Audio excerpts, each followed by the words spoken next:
Hey Rich Girls, Kirby here. Welcome to another episode of Rich Girls Guide.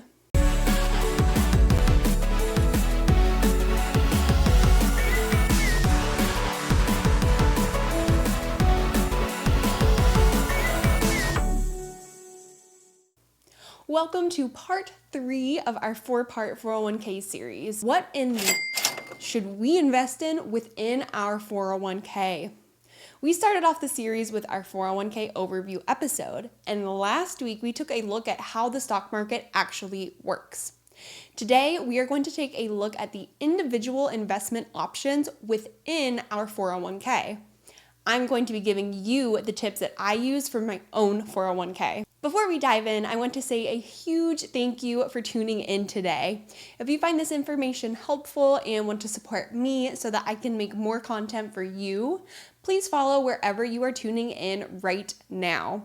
And a super quick reminder that you can view these in video format on YouTube and Spotify. Please note, this is not financial advice. This is simply my opinion and should be used for entertainment purposes only. Let's start by looking at the different available options within your plan. We are going to log into my 401k and I will actually show you exactly how I look at what my options are, how I evaluate those options, where I look to get more information on the individual funds, and how I determine what my allocation will be. All right, so I am logged into my account right now. My 401k is through John Hancock, and this is actually my old 401k through a former employer. Within the next month or so, I will most likely be doing a rollover. Check out my episode 401 What? If you want an in-depth explanation on what a rollover is. But essentially, I can opt to do what is called a tax-free direct rollover from my 401k into my IRA. For now, let's look at my different investment options within my 401k. So the first page I am brought to has pretty much all of the important high-level information. My total plan balance, which is the amount of money I currently have in my retirement account. Since this money is invested in the market, i.e. it's not just sitting in cash, the value is going to fluctuate day to day. If my investments within the plan do well, my account value will go up. If the investments within the plan do poorly, the value will go down. 2 quick notes. First, even though this is a 401k with a former employer, meaning I cannot contribute to this account moving forward, I still want to keep the account invested until I figure out what I want to do with it. Just because I left my former job does not mean I have to cash this out or change my investments within the account. Second, even though I am not actively contributing to this account, I am still not really paying close attention to my balance going up or down. I feel like a lot of people get hung up on the balance once they stop contributing to an account, which is fair because it is easier to tell whether the balance is going up or down. However, if you are contributing enough to your accounts across the board, you are well diversified and have picked out funds according to your risk tolerance, which we'll go over both of these items later on in the episode, you do not need to fret over the exact dollar amount of your balance, especially while you are decades away from retirement. Okay, back to the site. The other important things to note on this first page are contribution amounts, which this is the amount I had been contributing to previously per paycheck. Rate of return, this just means how much your account has grown through investment returns. This does not include account growth due to contributions. This is strictly your investment growth. If you remember from last week's episode, Stock Market 101, stocks and mutual funds will increase in value depending on how the company is performing. Or in the case of a mutual fund, it will depend on how the basket of companies held within the fund perform. So your mutual funds will increase in value when they do well, regardless of any contributions or lack of contributions you make into your account. Another way for investments to grow are through dividend reinvestment. Dividends are something that a company can choose to give to stockholders. Think of it as an incentive towards stockholders to continue holding this company's stock instead of selling it and buying a different company's stock. If the company is doing well, or if they are a well-established company that knows they can rely on certain profit year over year, they tend to give out dividends to entice stockholders to hang on to their stock. Once the company gives you that dividend in your account, you can do one of two things. You can leave it as cash, where it will sit static and really not grow in value, or you can reinvest that cash back into the stock or mutual fund, hence the term dividend reinvestment. This is how compound growth works, and over time, your balance will continually get bigger if you opt into dividend reinvestment. So the rate of return can be useful after a period of time to make sure you are keeping somewhat in line with the market and your specific risk tolerance. Next, we are looking at investments, and this is where we are going to do a deep dive today. Let's go ahead and click on all options, and this should bring us to a list of all of the different available options we can invest in within my 401k. Now, because of the various rules and regulations surrounding 401ks specifically, typically you will have a small number of mutual funds that you are able to invest in. This means no individual stocks or what the plan might consider risky assets. Just as a reminder, a mutual fund is a basket of individual stocks, typically anywhere from 50 to 200 companies within one mutual fund. You are pooling your funds together with other investors in order for the mutual fund manager to purchase a wide number of stocks in order to meet a certain objective. What is this certain objective? Well, each mutual fund will have their own objective.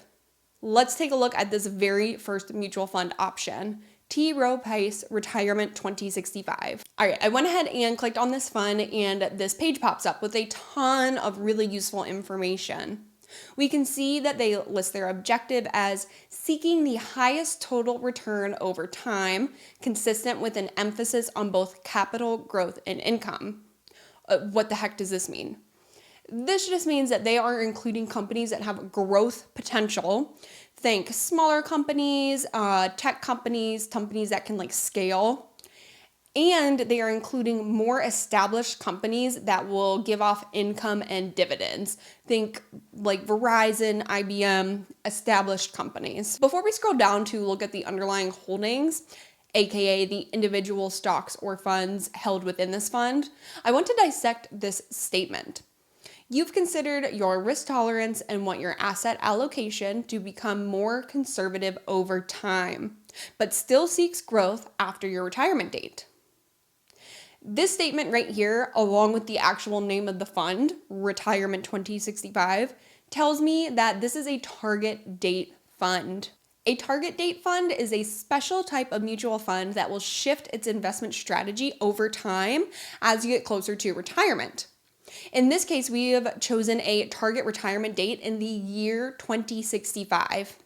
Every year or so, this fund will get slightly more conservative, less risky, more income funds versus growth funds to meet its stated objective.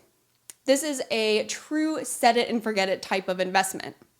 Assuming the fund stays open the entire time you are invested in it, theoretically, you could pick out this one target date retirement fund that aligns with the year you want to retire and never make an investment change during your working career. Now, would I suggest that? It depends. Years ago, these types of funds would charge a hefty internal expense ratio, a fee that never hits your statement. It is something that the fund essentially takes out behind the scenes, and this is to cover their own expenses for managing the fund. However, in recent years, the fees have actually gone down quite dramatically, especially within 401ks. So let's take a look at the internal expense ratio before making any decisions here. So it looks like the expense ratio for this specific fund is 0.46%. That means for every $1,000 you have within your 401k, you will be paying T. Rowe Price $4.60 on an annual basis to manage that fund. Again, this is not something you are going to see on your statement. This is a behind the scenes fee that T. Rowe Price essentially charges for their services for this specific fund. Let's scroll down and look at the specific investments. So as with most target date funds, instead of owning a basket of individual stocks, this fund actually owns a basket of other funds. This is both good news and bad news. The good news is that you will be incredibly well diversified, aka your money will be spread across a multitude of different companies, regions, potentially countries, and different sectors of the market. Think everything from healthcare to materials. The bad news is that each of these individual funds will have their own internal expense ratios. And you are likely to have overlap in the specific companies that each of these underlying funds hold. For example, T. Rowe Price Equity Index 500 and T. Rowe Price US Large Cap Core are likely to have very similar underlying holdings.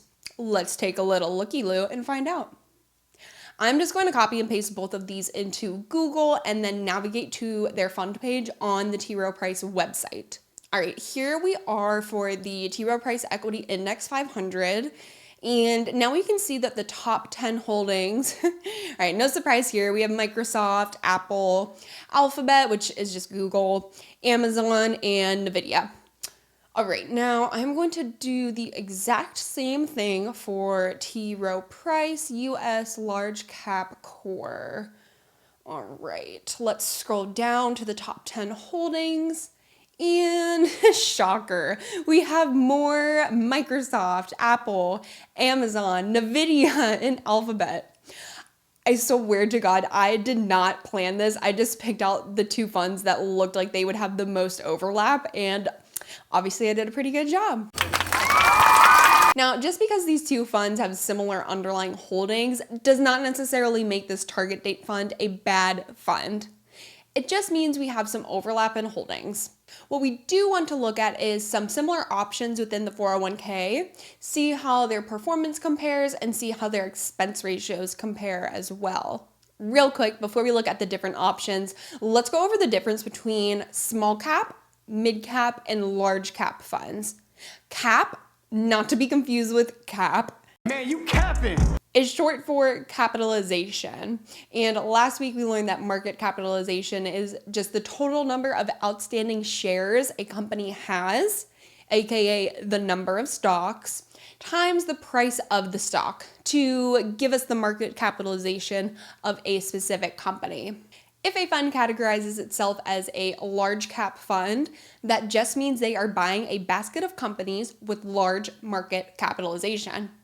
Large cap is considered anything over 10 billion. Mid cap is anything between 2 billion and 10 million, while small cap is generally between 250 million and 2 billion. Small, am I right?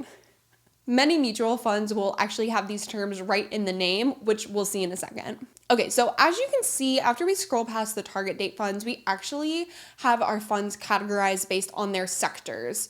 Aggressive growth is going to be the most aggressive and risky funds available. These are meant for young investors, people with a long time horizon. That just means a longer period of time the money will be invested.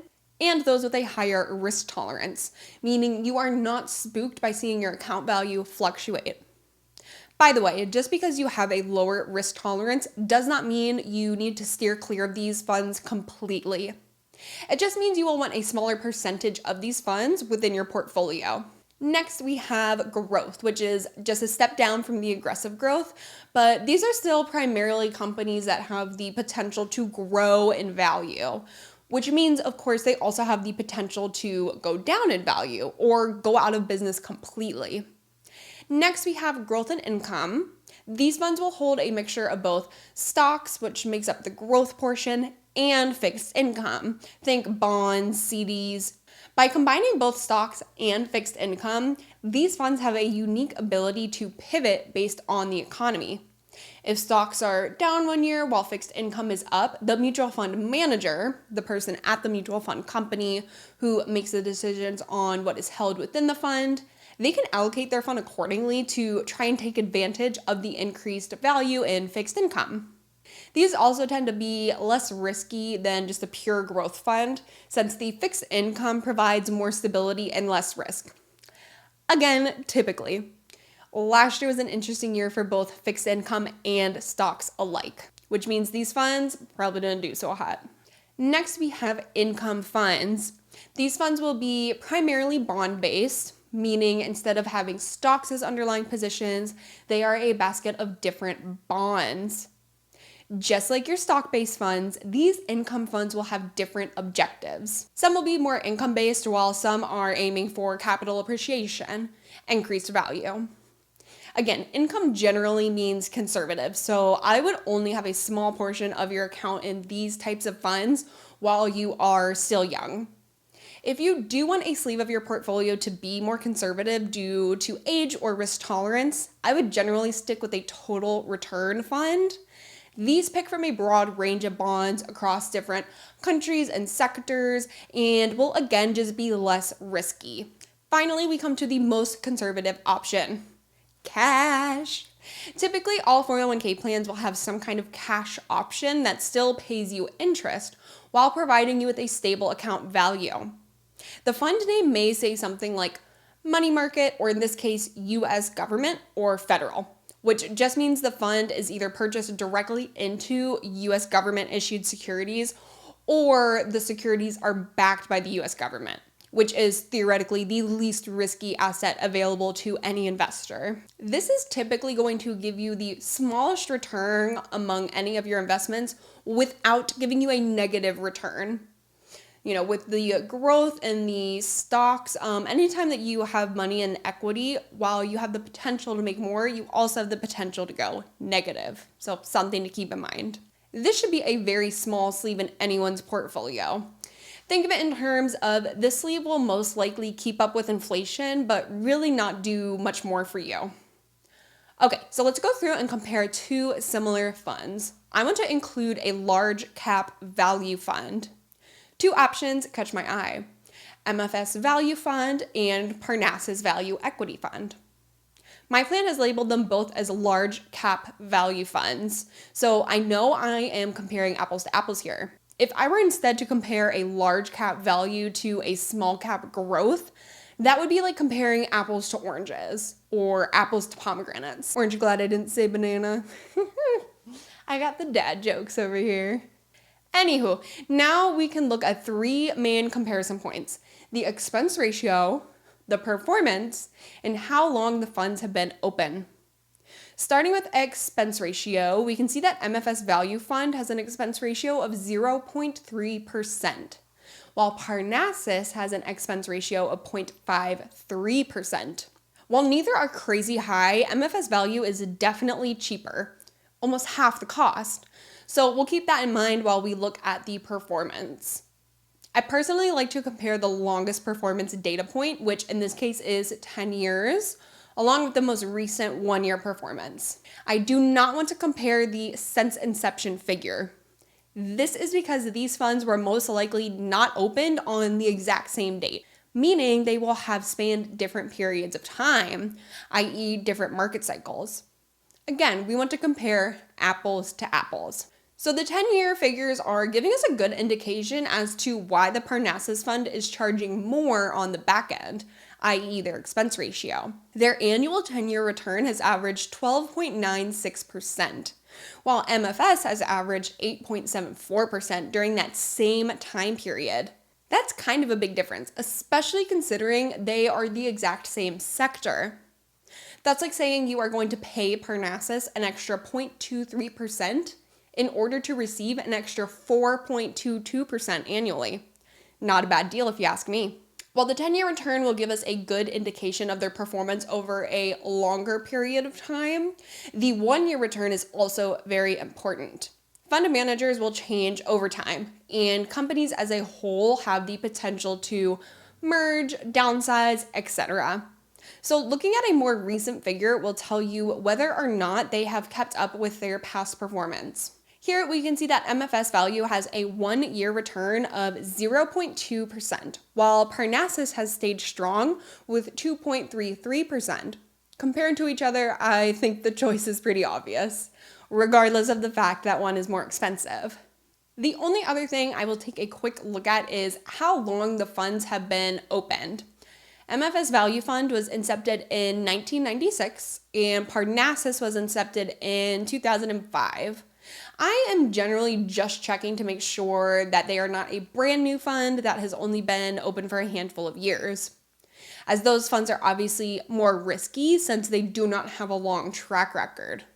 Both of these pass the test for me. So it seems like most 401k plans are now giving you this in-depth information directly on their website, like mine does, where you can click on each fund and get a ton of information on their objectives, their performance, expense ratios, and how long they've been open. If for some reason your 401k is not providing you with that information, do not fret. Just copy and paste the name of the investment, for example, Invesco Small Cap Growth.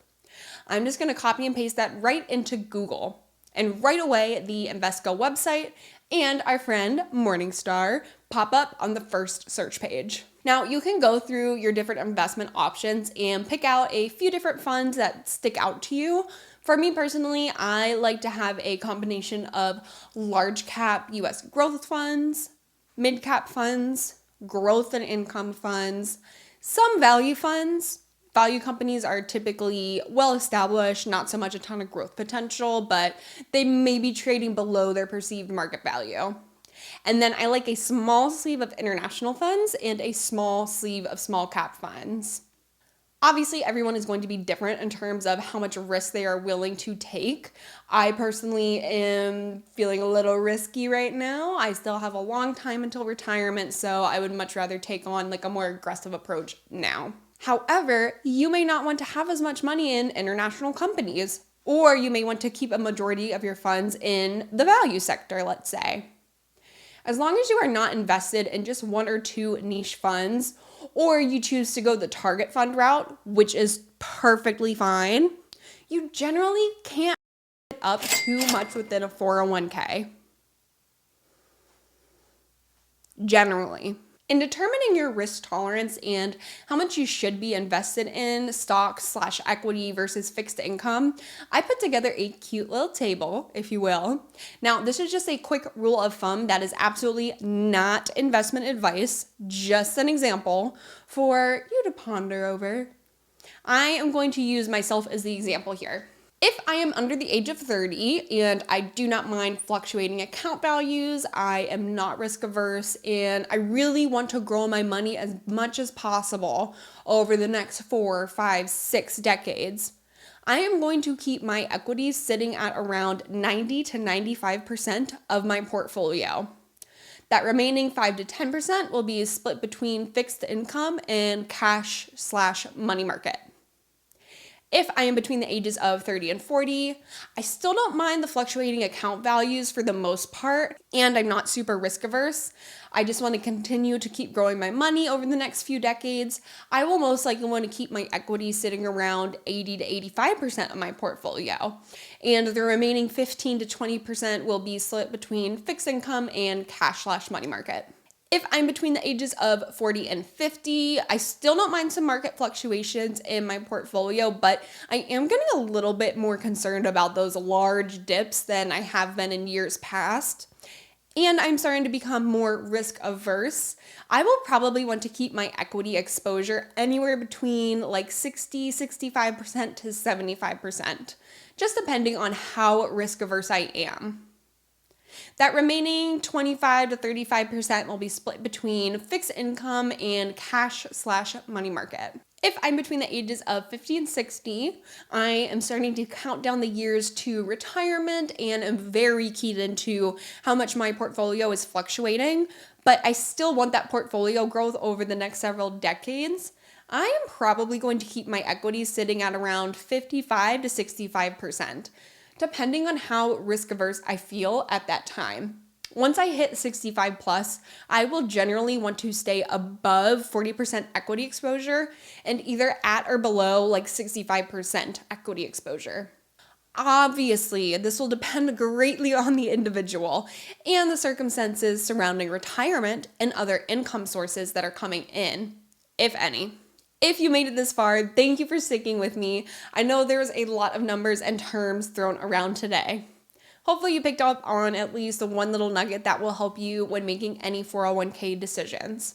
Next week, we're going to be answering my number one most asked question regarding 401ks and retirement in general. How do I know how much money I need to retire? Until then, feel free to binge on some past episodes. If you know someone who could use a kick in the pants, please feel free to send them this episode. If you have any questions, you can comment on YouTube, and if you want your question to be featured on an upcoming episode, ask away at the link in the show notes. Keep it rich and see you next Monday.